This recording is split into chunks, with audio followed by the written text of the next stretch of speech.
Hello and happy welcome to another Learn with the Polyvagal ladder, the window of tolerance, regulation, and dysregulation. So let's go. These are the learning goals. I'm not going to read them all for you. We're just going to go through them right now. And the window of tolerance or stress tolerance window was conceived by Dan Siegel, who's an MD, and describes your optimal level of arousal so that you can function in your everyday life. When a person is within the window of tolerance, I'm just going to call it WOT or window of tolerance, they can manage their emotions effectively.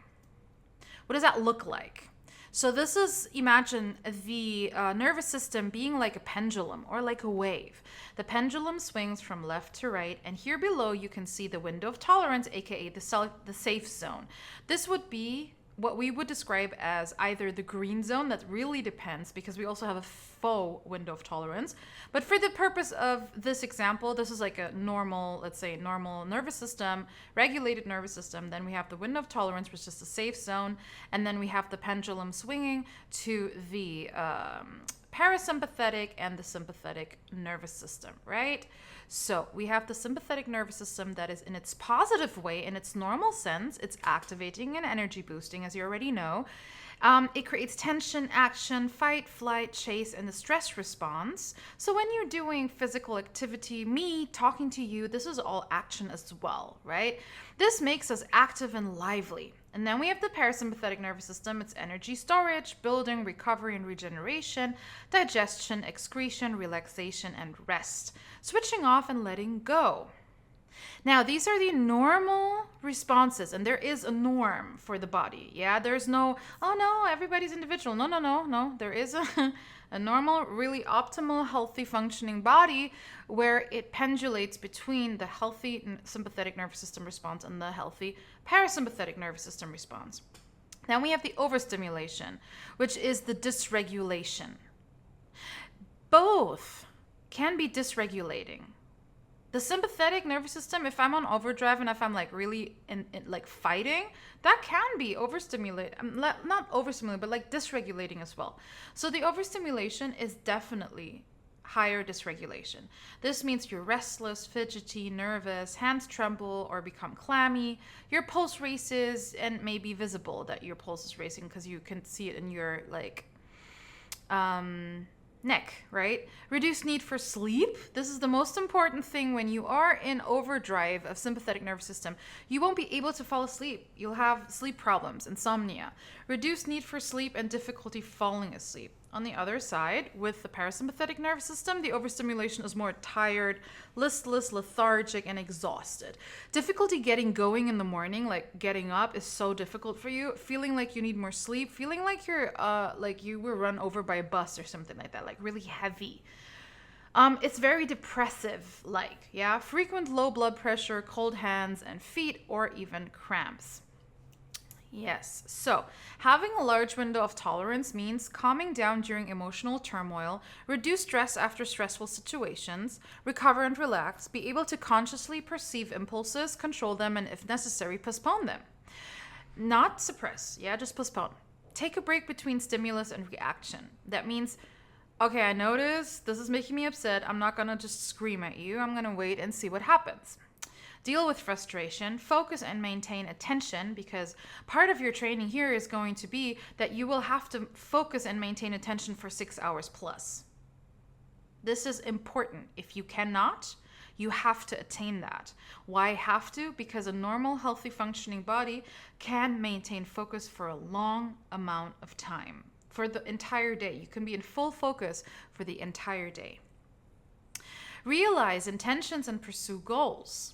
Form positive social contacts and experience life from a point of view that you're enjoying it rather than surviving it.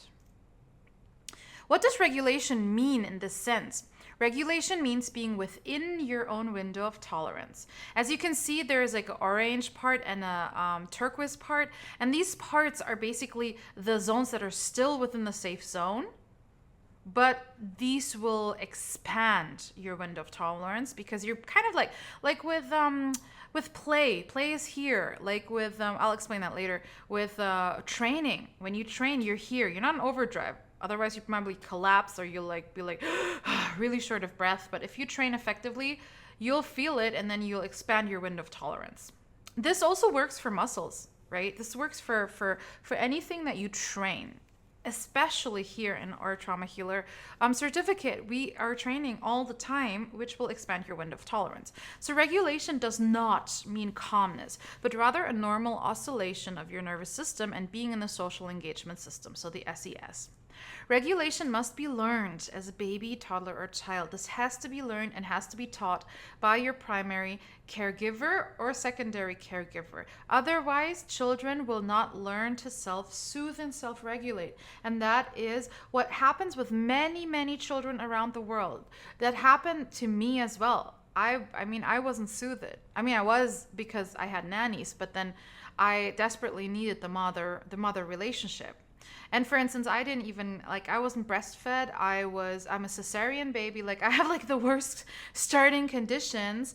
And very early on, I remember when I was 3, I have a memory of it, that I rejected my mom. My mom was shit for me because there was no prenatal as well and postnatal bond, infancy bond that I had with my mom. So what does regulation mean? The goal is saving energy and survival. Your body is going to save energy as much as possible. If it can do it easier, it's gonna. Regulating feelings and emotions. Emotions are regulated and feelings have a regulating effect. So me crying has a regulating effect to the overall situation. That this, for example, somebody died and this is a stressful situation, and if I suppress my feelings, this does not help me maintain regulation, but more dysregulation. A feeling usually takes 30 seconds to 3 minutes to flow through the body. If not, then you have to practice it or you have to train that. And of course, work on the trauma, work on the patterns that are below it, and take care that the pain that you might still perceive in your body is gone. Or is at least processed. Let's just call it processed. Being able to deal with the entire range of human emotions and multiple emotions at the same time, right? As we have in emotional mastery, we are talking about the fact that we don't just perceive sadness. We also can feel sadness, happiness, guilt, all at the same time. Not being overwhelmed by feelings or emotions and then slipping into a trauma response, and also being able to hold other people's feelings and emotions. If you want to see how I basically went into creating that for clients, how regulation, dysregulation, please watch DTR 1, 2, 3. You'll find that in your resources.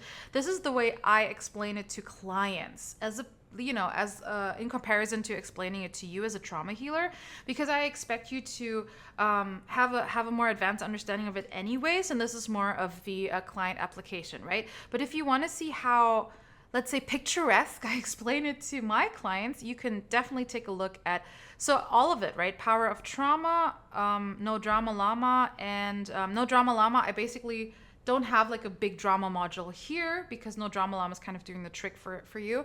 And DTR is all of this, right? All right. How does regulation feel? You can perceive all the feelings that come up. You can be 100% present and in the here and now. You can immediately create the feeling of joy or be in bliss, or like I explained to you in the other videos, just to, you're just there. Oh, you'll still see that. I think it's still coming up. You experience the world much more intensely and positively. You can let all feelings flow through, and even if they're painful, you can just let pain flow through. You don't need to suppress pain. You judge situations much less negatively. You generally judge less. You can and want to get in touch with people. You can hold space for other people. You have enough time to think about how you want to respond, and you are not reactive. You feel tiredness when it is there, and you feel fit when you're not tired. It's a very logical thing, right? And especially when you have when you're already, you have a strong gift, you have a strong clair sense, your clair senses are already very pronounced, you're already a medium. This is the work you have to do to not become overwhelmed by your clairs as well. Yeah, this is so important for you. All right, so what happens when there is dysregulation? Look at that pendulum. It just swings all the way. So this is very interesting because you can see the pendulum is swinging really heavily, And this is basically what the nervous system does. If it swings all the way to the overdrive, it has to swing all the way back to the parasympathetic nervous system. That's why it's not cool to try to get you out of a freeze by force. I'll explain to you what that means, because the pendulum is just going to swing all the way back to the overdrive of the sympathetic nervous system. This is just one way of picturing it. There's also the polyvagal ladder to kind of like help you see that a bit better. But let me just explain it to you.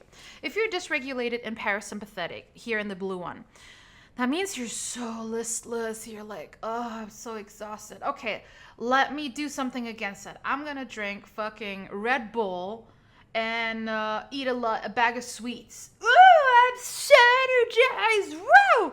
So you're overly energized. You go into overdrive of the sympathetic nervous system because you don't self-regulate. You soothe. You like auto-regulate from the outside. I'll show you in a bit. So you use substances to regulate you, or to try to down-regulate you, but they don't down-regulate you. They actually up-regulate you. So you're like, woo, I'm so awake. And then you don't go into the wind of tolerance. You just snap all the way back into the parasympathetic nervous system. And that's what the sucky part is when you're in stress. It just swings from left to right, right? Okay. What happens when you're in this dysregulated state for a longer time? Malfunctions will happen. I mean, we're not a machine, right? But organs, you will have functional organ disorders. You'll have hormonal disbalances or imbalances, and you have a compromised immune system, and this will lead to diseases of all kinds and sorts. Which type of diseases depend on what your issues are. So if you have like autoimmune disease, that's usually fighting against yourself and your emotions, and so on and so forth. We'll get to that when we get to the German new medicine part. So we have hyperarousal and we have hypoarousal. Wait, hyper and hypo. You can just remember it as hyper. Hyper is really high arousal, hyper, and hypo is like cold. So 8 to 10, as you can see, I have like, there's this list of numbers, right? And then from 8 to 10, it's hyperarousal, which means in the fight and flight state. The body's restless, tense, trembling, sweating, increased urge to move. You don't have to have all of these. 1 or 2 or 3 or 4 is totally enough, to be honest. Rapid, shallow breathing, high pulse. Your thoughts are very jumpy. You're very alert, very vigilant. You have difficulty concentrating. You have disjointed thoughts that are like jumping all over the place. You're like, like that. Feelings, anxious, excited, sensitive, fearful, angry, stressed, impulsive, overwhelmed.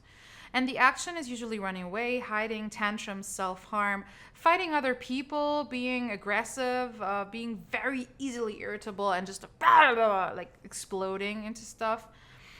Yeah, sometimes people work out a lot when they're here because they feel like they can go down, but they won't, because the workout itself is still an activation, if that makes sense.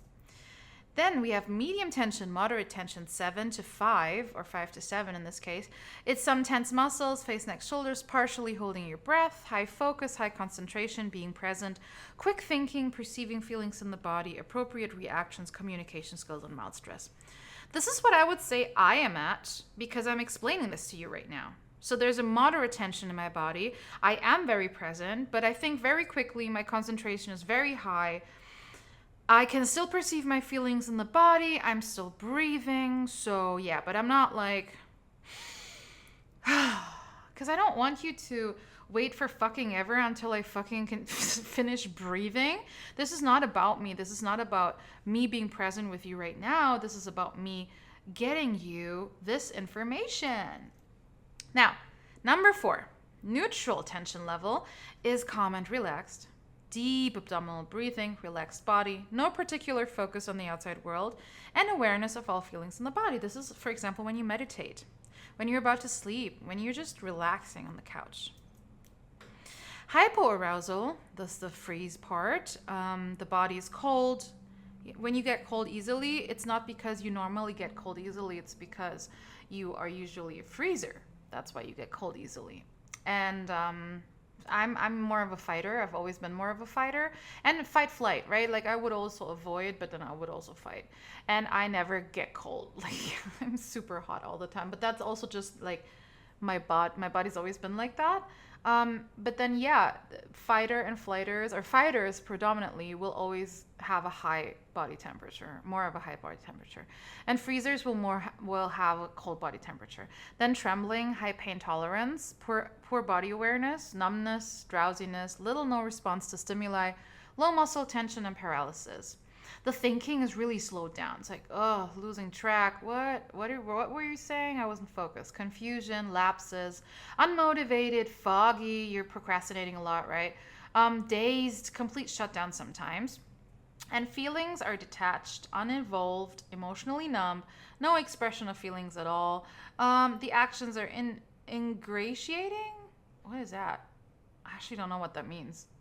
Yeah, I need to find that out. But freezing, fainting, but the action is also procrastination. The action is actually gaming or finding like solutions within drugs and addiction, because these people, they want to feel something because they're numb. So yeah, sometimes self-harm also, and these are actions that you have in hypoarousal, just to feel something. How do I increase the window of tolerance? Slow everything down, especially if you're in fight flight. Take more breaks, especially if you're in fight flight. Minimize stimulation if you're a freezer, because they want to stimulate themselves to feel. Find your own rhythm of healing. Curiosity. Test how far you can go now, pushing your current limits in some areas, because some people are way too careful. Connect with your own body and with others, like touching them. Nervous system regulation exercises. Resolve trauma with trauma techniques, because once the root cause is dissolved, you'll have your window of tolerance is going to increase tremendously. Grounding and orientation, mindfulness, identify triggers, and professional help. So the thing with nervous system regulation is this: you cannot outregulate or regulate a fucking broken traumatic body. If your body is ridden with trauma, you have to dissolve the trauma first, and then there's no need for you to regulate anymore, because your body sufficiently and reliably self-regulates. Like when I have a stressful situation, all I need to do is take a deep breath. That's all I literally need to do. Anything above that, like if I need to do like a fucking somatic practice for 30 minutes, no, bitch. Like absolutely no. That's not that's not how like nervous system regulation should be used.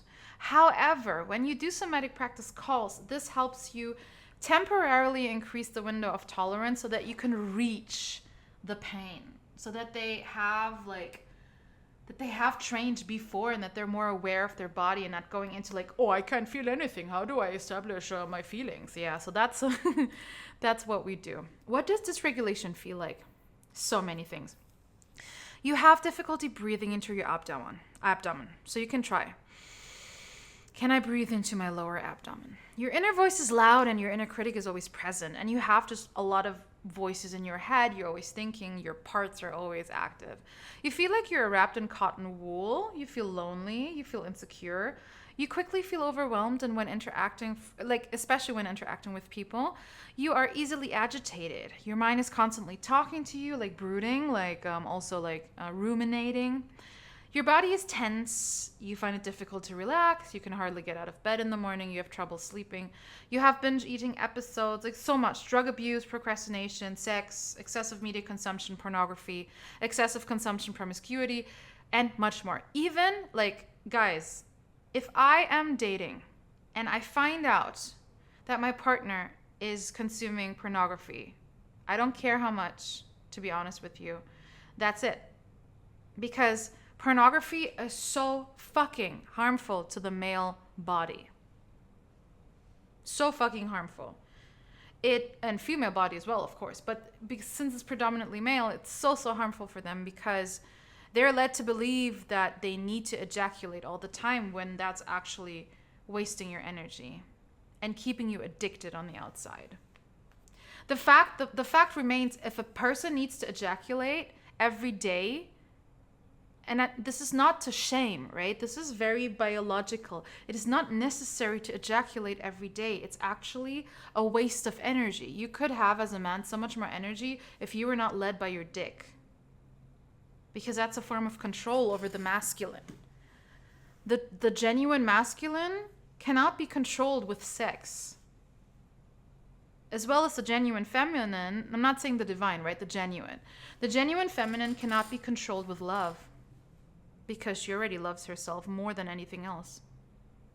More than anything else she receives on the outside. So just remember that. So what types of regulation are there? We have co-regulation, self-regulation, and auto-regulation. Co-regulation is the key to trauma healing. That's like the most important thing you need to know.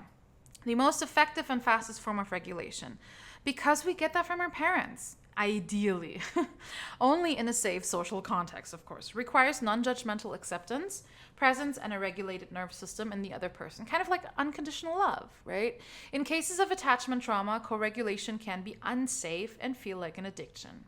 Self-regulation, regulate themselves using regulatory practices, or just self-regulation as a form of the body is already able to self-regulate without you needing to do anything, to just breathe, as I said earlier.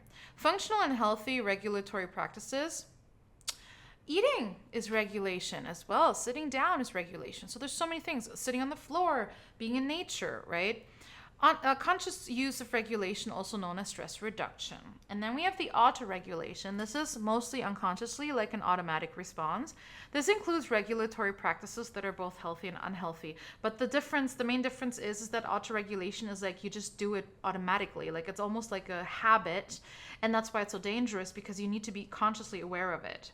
Usually rather unhealthy regulatory practices, and we consciously engage in self-regulation here, while we unconsciously, most of the time, engage in auto-regulation. These are types. I'm sure there's more, yeah, but types of regulation: self-regulation, meditating, dancing, singing, laughing, observing things, writing, deep abdominal breathing, exercising, but not like excessively, because I am training to become better at pole. This is not exercising. This is like training. That's different. I wouldn't use that to self-regulate. I use it to improve. If I were to self-regulate, I would take a walk, for example, right? Nature, sitting on the floor, acupressure, shout loudly, like just to tone, like vocal toning as well. Walk barefoot, yoga, drink a large glass of water, shake yourself, right? Tremble, crying, yawning, sleeping, snorting, humming, sounding. Like when persons are also yawning, it's usually like a release of sorts. Somatic practice calls, resourcing, orientation, oils, smells, self-pleasure, hugging yourself, breathing, hitting a pillow, stretching, cold showers or baths. Be careful when you have your period though, as a woman. Crossing movements, like crossing over movements, slowness. You'll find also a lot of somatic techniques within the specified videos. Auto-regulation, sex. Sex can be very, very nice co-regulation as well. That's why I put it in both. But most of the time it's auto-regulation, especially when it's like mindless. Binge watching, self-pleasure, pornography. And then calling it self-pleasure when you're doing like every day and you have to do it every day, yeah? Media consumption, social media scrolling or doom scrolling, food, sweet, salty food. And then like always eating when you're stressed. Caffeine, soft drinks, auto-aggression, meaning like hurting yourself. Playing PC games or consoles. And I'm not saying that you can't do these things. What I'm saying is that every time you're stressed, you regulate with that. That's a red flag for you. And you may want to look at not using these types of methods because they won't regulate you. Most of the time they won't. They make things worse. What's the fucking bag of chips gonna do to you? It's not healthy for your body. What's a fucking Red Bull gonna do to you? It's fucking not healthy for your body. And when you're dysregulated and you're playing PC games, it's gonna cause you... What is a PC game? It's stimulating. It's not helping you regulate down. It will upregulate you, yeah? So you have to be careful of what type of thing you do and in your justification of it, right? Because you shouldn't be doing all of these. I mean, I'm not doing any of these. Except caffeine and matcha. But that's a different story, I find, because that's like... I love my matcha. And... I consciously play. When I play games, I consciously do it, and sometimes I allow myself to do like 4 hours, but that's like once a month, like see the relation to it. It's like, I really want to spend time playing video games today. That's okay. I'm going to do it for as long as I want. Okay, great. But I'm not doing this every day to escape my reality. That's the difference between autoregulation, because my reality is so much better than any video game. Like, my life has become the life I dreamt of. But back in the day when I was playing video games for like 7 or 6+ hours a day, dude, a day, I was just wasting away my time because I always thought the video games were better than life. But now I know the difference. Like, what the fuck? It's like, dude. Co-regulation is non-judgmental acceptance, 100% presence, body language, facial expressions, gesture, posture, so like the social engagement system, right? Touching, hugging, sex and orgasm can be part of it, right? Especially when you get like tantra massages or something like that, something that's very trauma sensitive. There are also tantric massages that are not trauma sensitive, so be careful.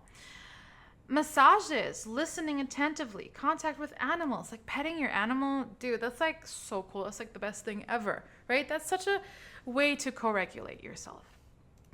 I forgot to put in music here. Music, I feel like, is oftentimes in the auto-regulation, because I don't personally, and it doesn't have, it's not like, don't worry, it's not like because it's not that for me, it's not that for you. No. Music can be either. Music can be co-regulating, can be auto-regulating or self-regulating, depending on the context. So if I always need, it's always about the need. If I need music, then that's auto-regulation. If I use music in the context of a somatic practice to help me meditate, that's self-regulation, yeah?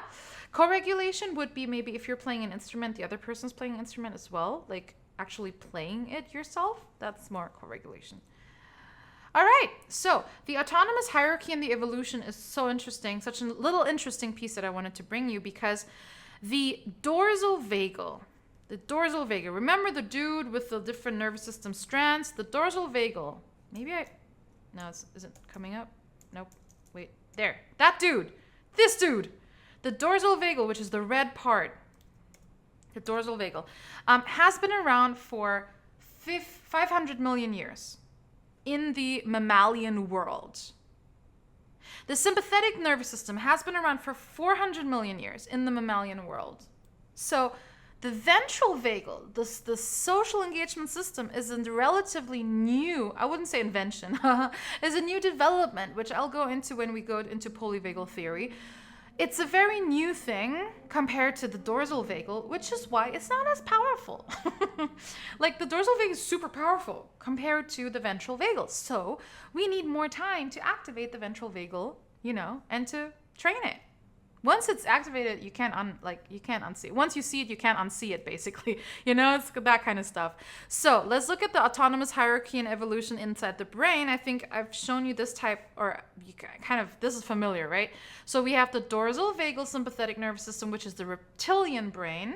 And the brainstem and the cerebellum, right? Brainstem here, cerebellum. Then we have the limbic system, the amygdala, and the hypothalamus, and the hippocampus, which is, the emotional system. Then we have the ventral vagal. The social engagement system is the neocortex.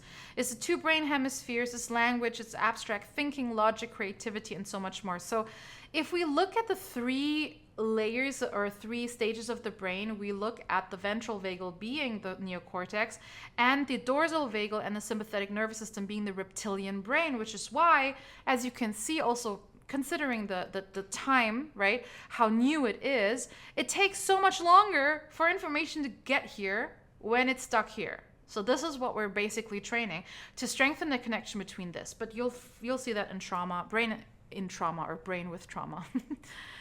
So this is the polyvagal diagram. I absolutely love this. I'm just gonna let this sink in. Take a deep breath. Here on the right side, you see what it does in the body. And here on the left side, you see that the arousal increases, right? This wavy wave down here is the window of tolerance wave. This would be a healthy window of tolerance. This would be a activation. We call this an activation. Some people like to call this a trigger. A trigger comes from PTSD. It's PTSD language. That means that you get triggered into an emotional flashback. We'll talk about that when we talk about complex PTSD. The emotional flashback feels like a very strong emotional response. It is very similar to this because when you're activated, you also you get shot high into either fight, flight, or freeze, fawn. Yeah, so activation and trigger are almost synonymous. However, when I say activation, I want us to be specific about this. When I say this activates me, it just merely means that there is a arousal. I cannot gauge if this is a really strong arousal. But when somebody says to me, this triggers me, and this is why we have to be mindful of the language that we create with our clients, like a shared language, like just make them aware that a trigger is really a very, very strong emotional response. And when people use it nowadays, like, oh, that triggers me. Oh, shut the fuck up. It doesn't. It just means I'm annoyed by it, you know? So we want to use it a little bit more conscientiously or you know what I mean? Like, we want to be careful about the language uses and not like just saying, oh, I'm triggered. Yeah, no, you're not. That's like not the right term. So again, when you come up, you have to go down. Polyvagal ladder, polyvagal theory. Is there a ladder that's going to come up? No. Damn it. But again, when you are here in freeze, you have to go down to flight, fight, and then you have to go down to social engagement system and into the bonding. Now, let me start with the fight, flight. Flight is essentially always moving away. Panic, anxiety, fear, worry, concerns. Fight is always movement, is going to, is added to, is like, I'm going to. Away and to. Rage, anger, irritation, frustration. This is the sympathetic nervous system. This still says I can. When you reach freeze, you'll start to become overwhelmed. This is one of the, I would say, edge symptoms. Like when you're on the edge, you become overwhelmed. You start to say I can't. You're in fawn and freeze area. Fawn is like subjection. You're like subjecting to somebody else. And freeze is like collapse or immobility. This doesn't always have to be the case. And the good thing is when you collapse, that means you are not collapsing in order to, you're collapsing in order to survive. You're not collapsing to die. You're collapsing and you will survive basically. But you will be immobile and you can barely breathe until you can fully breathe again. So this is the way of the body responding to threats that are too overwhelming and that seem to be too powerful. So you play dead. I will show you a video later on. Disassociation happens here. Numbness, depression, energy saving mode, helplessness, shame, shutdown, helplessness, preparing for death, and being trapped. And this is where the body secretes morphines. This is so cool because it's preparing you for death. So it's like, oh shit, we're gonna get eaten. So it actually secretes morphine so that you don't feel anything. Now you get it why it's so stupid to be eating sweets when you already don't feel anything. And this is why procrastination can keep going, because once you stop procrastination, you get this energy burst and you get instantly rewarded with dopamine for getting yourself out of procrastination, and you see it's actually working because you don't need so much time to prepare something, but you're highly stressed. And then you just go back into freeze. Fawn happens also in a fight-flight manner. It's more like a, fine, I'll do it. Fine, I'll do it for you. Okay, so it's a little bit more fighty. Well, this is true subjection. And then we have the social engagement system. This is where you can be in joy, present, grounded. You have connection, security. You bond with people. Not trauma bond, just normally bond. You're attentive, you have empathy, you have curiosity and openness. When you are completely in fight-flight, you don't have the access to this. You don't. When you complete in freeze, you don't have the access to all of this. With me as an advanced practitioner, I can go into fight-flight and still have access to all of this. Thankfully, now. But that took me like years of training. So I want you to be able to have that too, so that when you're in a session and you are actually activated, you can easily downregulate yourself, right? So let's look at the what happens in the body. So when you have the dorsal vagal, this is an emergency situation. You have energy storage and insulin activity, endorphins that anesthetize. That's the anesthesia. It's super cool. It's like, whoa, acts like morphine. Lowers pulse, blood pressure, temperature, muscle tone, facial expression, eye contact expression, social behavior, sexual response, and immune responses. Men who don't want to fuck you are in freeze. Stay away. Or leave them. No, I'm just kidding. But like men who don't find you attractive after a while, or who say they're not lusting after you, they're in freeze. However, if you're in a relationship that you're not happy with and you don't wanna, that's a different story, right? Sympathetic nervous system. Blood pressure increases blood pressure, pulse, energy availability, adrenaline, oxygen, blood clotting, and pupil size. Lowers energy storage, insulin activity, digestion, saliva, relationship skills, and immune response. And then we have the ventral vagal, the social engagement system, increases digestion, intestinal motility, so your shit can go through. Your shit moves, that's motility, shit moving. Resistance to infections, immune response, rest and recovery, circulation to non-life sustaining organs like skin, extremities. Oxytocin, this is the feel-good hormone, the bonding hormone. Ability to empathize and connect, and lowers the defensive reactions. This is why people who are in this social engagement system for long times look absolutely stunning. They are just there because the circulation to the skin is there. They look younger. They feel good. They're just alive, right? Because these are survival mechanisms of the body. Yeah, and here you can see it again. So this is the parasympathetic dorsal vagal. This is the ventral vagal, and this is the sympathetic nervous system. Because it has different colors here, I wanted to kind of block it with the right colors. Alrighty. So this is what I was talking about. This is a video of impala. Let me start from the beginning. And here you can see the jaguar is trying to, or the cheetah is trying to eat it. Something else comes along, and then the cheetah's like still biting it, but it's like running away. So what happens is the impala is in a shutdown right now, in a collapse. And then now you see it slowly breathing again. So breath is returning. So it's moving down from freeze because animals by nature don't get traumatized easily. Their nervous system is wired to, I'll show you in a little bit, their nervous system is wired to use the body response. And then now it's shaking. Now it's in fight flight. It needs to shake so that it can actually mobilize. That's why we use shaking in somatic practices.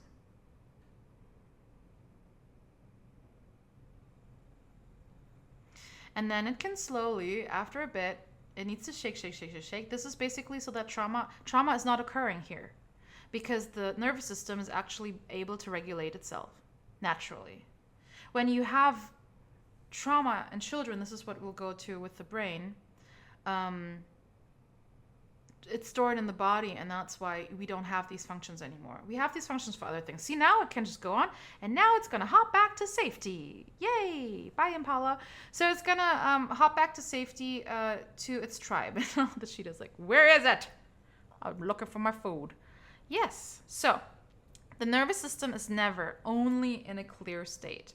There's no one clear state. Most of the time we're in a state of mild arousal or mild relaxation, and several parts of the autonomic nervous system are active at the same time, such as the sympathetic nervous system and the SES.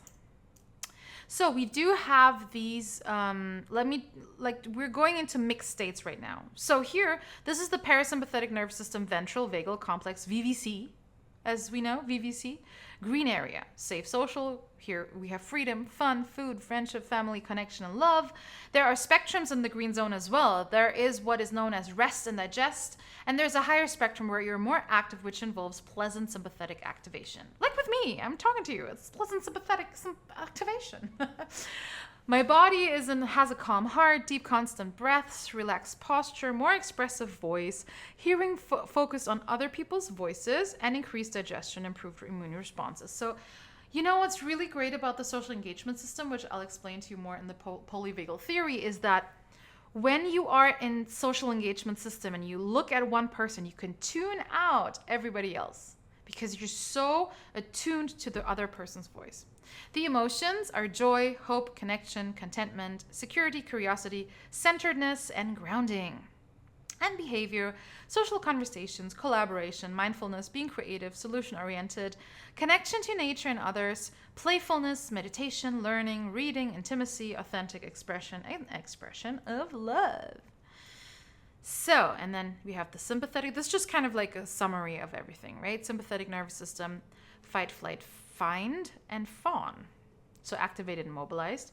The sympathetic nervous system is not just fight flight, but can also be positive activation mobilization, as explained earlier. At the lower end of the spectrum, it is like being outside your comfort zone with the intention of having a new experience. When danger is present, whether real or perceived, the body activates its resources via fight, flight, find, or fawn. And then if further freeze responses. Body, rapid pulse, rapid and shallow breathing, shortness of breath, rapid monotonous voice, muscle tension, pain, forward-leaning posture, digestion slows down or shuts down, which is why forward-leaning posture, I tell my clients to lean back if I notice they're so stuck in their heads. They're like, blah, blah, blah, blah, lean back. And then they're like, oh, okay. Abdominal pain, hyper-focused, hyper-vigilant to surroundings and bodily sensations. Inhibited immune response as well. So the emotions are motivation, excitement, anger, frustration, annoyance, fear, worry, anxiety, disgust, compulsion to move, irritability, tension, panic, and nervousness. Amongst the others. Behavior, risk-taking behavior, spontaneous action, laughing, excited communication with others, brainstorming and collaborating with others, taking initiative, resilient actions, attempted control, social avoidance, movement, racing thoughts, shouting, short fuse, intense crying, aggression, irrational thinking, illogical decisions, impulsivity, people-pleasing, wanting to keep the peace, appeasing behavior, codependency, defensive behavior, running away, avoidance, and resistance. And then we have the DVC, the dorsal vagal complex, parasympathetic nervous system. This is shutdown and immobilization, freeze, collapse, fainting, feigning, death. Important. When an individual, important, why do I have to read that? When an individual is in the dorsal vagal complex, it means that other strategies to regulate have not worked. And that the body is now going into energy-saving mode. Again, it's not death, it's just energy-saving mode, yeah? At the lower end of the spectrum, it looks like social disconnection and depressive energy, as well as learned helplessness and victim mode. At the upper end of the spectrum, the body can cause extreme reactions such as fainting and complete immobility. These can also be personality changes or physical limitations such as permanent muscular tension, joints that lock up, or complete immobility of the musculoskeletal system. Body, we have slow pulse, hunched posture, systemic inflammation. This is horrible. Because this is pain or symptoms that appear in different places throughout the body, often related to the causes, and we have to check the causes, of course. Illness, nausea, physical limitations, and heaviness. And the emotions are usually grief, confusion, panic, pessimism, hopelessness, distress, extreme worry, disconnection from others, feeling worthless, spiral of grief, numbness. And the behavior, little exercise, sleep difficulties, slow motivation, and the sleep difficulties are more like you sleep too much. Catastrophic thoughts, isolations. So catastrophic thinking is like when you always catastrophize everything. Like everything is oh my God, it's the worst thing ever. Depressive naps, memory loss, negative thoughts, shame, unreliable behavior, no assumption of responsibility, few rational thoughts or logical decisions. Memory loss is so rampant in freeze people. Like freezy people, they don't know their childhood. They don't know certain things. They are forgetful. So when you have somebody that's forgetful, just be aware. Very, very, very important to know. Now, climbing down the polyvagal ladder. Because we're in a polyvagal ladder, we have to climb down from freeze all the way to social engagement system. So how do we climb down from dorsal vagal to sympathetic? This is difficult. Let's just say that. I stated previously that there's so many people who are like, oh, I'm not going to work with freezers. Well, not everybody's just a freezer, you know? So it's extremely difficult to get out of it on your own, and it is always advisable to seek co-regulation immediately. especially with your clients. If you have freezers, I don't think they can, it's very hard for them to make it work alone because that's what they're doing. They're isolating, so they need people. They need to connect socially.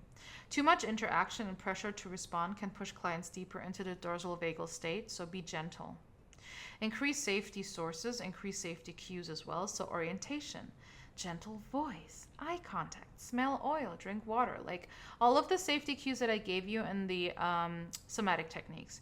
Reduce sources of danger. You should know these from your clients. Turn off the camera, speak less, slow down, change the topic in the meantime. Secure the environment. What if they're in a dangerous environment to begin with? They're not going to feel comfortable no matter what you do. Invite your clients to slowly start moving. Like move their fingers first, then swing their arms and legs, slowly moving their hands and feet. If movement is still too much for them, especially if they're not talking to you, invite them to imagine the movement. That's also okay. Or just slightly move the head, or open the lips, or drink some water. Self-regulation, listen to music, listen to a podcast, eat a snack, or drink something, but like not sugary, like just something normal. Talk to friends. Verbal affirmation, you're not alone. I am here. We will do this together. You're safe and in the here and now. You can use these. They're not very they're not very functional because people can say that to themselves, but the goal is here really to stabilize the people and then get to the root of it. I just had to take a sip of my hojicha latte from the Matcha Tokyo. I just want to leave a little plug here. Sympathetic nervous system to ventral vagal. This is much easier. You can remain calm or match your client's energy so that they feel less alone. So if they are very you can match their energy. That's fine. Just kind of down-regulate them together. Mobilization through shaking, crying, exercising, dancing, hitting, squatting, screaming, and the likes. When the activation decreases, you can invite clients to go into the ventral vagal state by grounding themselves, taking deep breaths, making sounds, hugging themselves, doing EFT tapping basically, placing their hand on their heart or stomach. Verbal affirmation that they are safely connected to you is, I feel you and I am with you. Now, lastly, we'll go into the mixed states. The mixed states are fun because they will also be in the state shifting module, basically. So the mixed states, here we have freeze, which is a mixture of shutdown, so the dorsal vagal complex, and fight flight. Sometimes if you see a C or a K, because in German we substitute the K for a C, just so you know, it's like, yeah. And then fight and flight sympathetic nervous system. According to the polyvagal theory, when these two ANS pathways overlap, the result is a freeze. The body has a foot on the gas pedal, so increased pulse, tense muscles, body is ready to flee or fight, and the foot is on the brake, either because someone is immobilized by external or internal perception. This is what we call the polyvagal brake, which I will explain further later on. Emotions: very anxious, panicked almost, rage, overwhelmed. How it arises and is expressed: experiencing assault, triggers, like generally being triggered, being under anesthesia while stressed and nervous, or phobias. Freeze is different from shutdown, which is a total collapse. Freeze is more of a tense immobilization. Animals, as in the video, can shake out this energy, but with humans it's more difficult. It often stays in the system and results in freeze because we haven't learned how to self-regulate like that. We need to consciously do it. Also, especially when you shiver, right? So you're cold, you shiver, that is your body getting you out of freeze, literally, quite literally. Freeze needs to slow thaw. Nothing aggressive, which causes even more panic, overwhelm, and anxiety. That's why sayings like, go on, give yourself a jolt, are like useless. Like, give yourself a, just do it. Just, no, it's not gonna work. They can't sometimes just stand up. It's just not working. What you need in the freeze is the activation of the ventral vagus. For example, the social engagement system. You need to feel safe and present. Play. I love this. This is the secure social system and fight-flight. When the ANS pathways ventral vagal and sympathetic overlap, this results in the game state, the play state. Increased pulse, but not as high as fight-flight, mobilization, adrenaline high, engaged, neuroception, and awareness of the nervous system of the other person. You can see I'm already like, way later. This is like, woo, fun, excited, playful, fun, activating, spontaneous, connected, free, expanding, and it's like a healthy challenge. Neuroception of safety. Co-regulation, feeling connected, healthy and clear boundaries, safety and confidence to bond with others, and awareness of others, co-creative and collaboration. You're in a state of play when you dance, play sports, create art, have a pillow fight, build a sandcastle, jog, have sex, and much more. All of these activities require mobilization and safety without fear. We move away from the game when the ventral vagus pathways are no longer active. For example, when you're playing soccer and a teammate trips you, like literally trips you, like what a dick. This catapults you into the sympathetic nervous system where you become angry about the situation or do other things, yeah?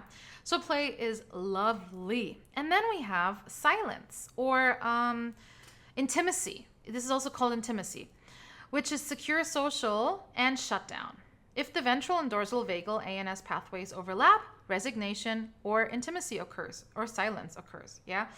So this is safe. This is not unsafe. So resignation is the wrong word here. It's really safe. Safe and mobility, calm, low pulse, slow and relaxed breathing. This is what you do when you meditate, for example.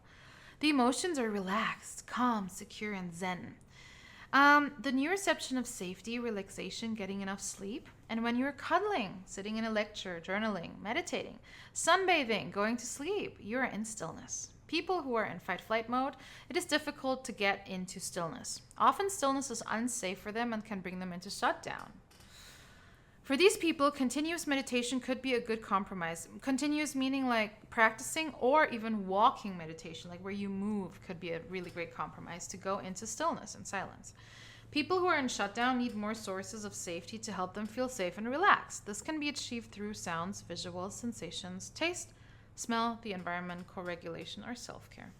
And then they need to thaw and then move slowly. Yeah. And that's it from this module. Happy learning and thanks for listening.